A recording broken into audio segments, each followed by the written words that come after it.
fara létt með þetta. Hann þarf hins vegar að setja hér brautamet ef hann ætlar sér einhvers konar heimsmeistaratitil í væbót, það er nokkuð ljóst. Já, önnur mottan og hér sjáu þið, það er greinilega búið að setja brautina gjörsamlega í botn á að láta hann hafa fyrir þessu drengin. Já, Argentínumennirnir hafa skynjað hrókan og hann dettur.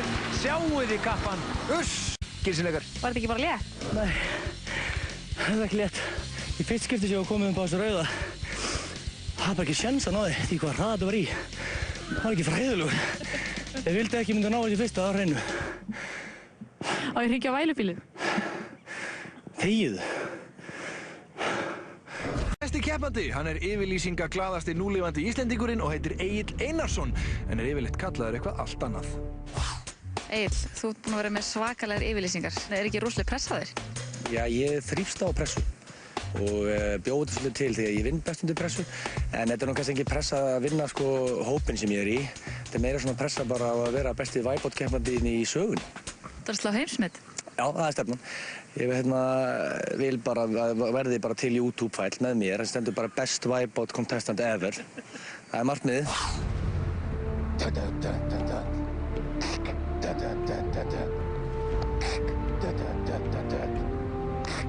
I'm gay!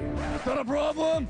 Þá er heimsmet Í boksvegnum, hann hlýtur að fara langt. Hann ætlar að setja heimsmet. Nei, hann komst ekki gegnum fyrsta hanskan, maður. Það fór heimsmetið. Já, þetta er vist kallað að skýta á sig á íslensku.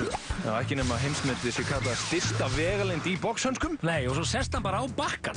Þetta hlýtur að vera heimsmet. 2 heimsmet fallin og þá eru það stóru rauðu boltarnir.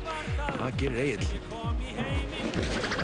Nei, það er ljóst. Egill er ekki besti væbótkeppandi allra tíma. Því miður, en massaður er hann. Það má hann eiga. Já, þetta er stórglæsilegt hjá Agli og þá er það kleinurhingja Róland. Brotlending hér væri fullkominn persónlegur ósigur. Já, jafnvel algjör niðurlæging. Hvað gerir hann? Hann hefur eitt tækifæri til þess að sanna sig. Hann hangir og í gegn fer hann ekki. Við skulum sjá þetta aftur. Hraðinn var í lagi, en hann hitti ekki gatið, sem er hvimleitt vandamál fyrir pípasvina. Já, það gekk vel í dag, en ég verð að segja að þetta er búið að vera erfiðasti dagur ævi minnar. Og ég er bara nú ætla ég að leggja hrokandi hliðar. Ég ætla bara að stefna á að klára þessa braut, íta á hann að taka þarna. Ég er að keppa á móti Clark Kent og konur hans sko. Þannig að ég er bara sáttur, komin í úrslit. Og eins og staðið núna, hann með drullu saman hvort ég vinnið ekki sko. Er það? Auðvitað ekki, reyna að vinna þetta. Það er neitt annað. Egill, þú sigur. Lightweight! Já, hann fann greinilega hrokan sinn aftur, sem er frábært.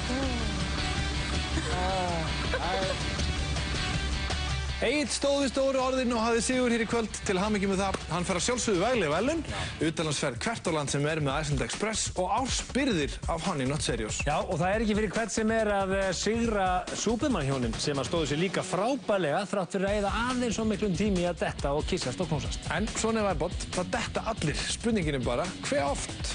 Í næstu viku í væbót, ný fórnarlöf, nýja þrautir og miklu fleiri dett.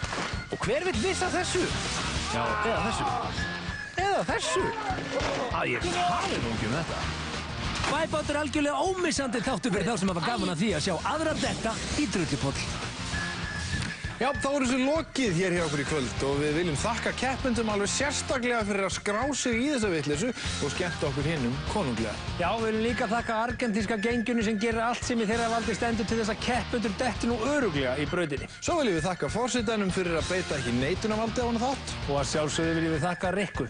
Hvar værum við án Rikku? Sennilega bara ennþá í Argentínu. Takk fyrir í kvöld, við sjáumst á næsta ári.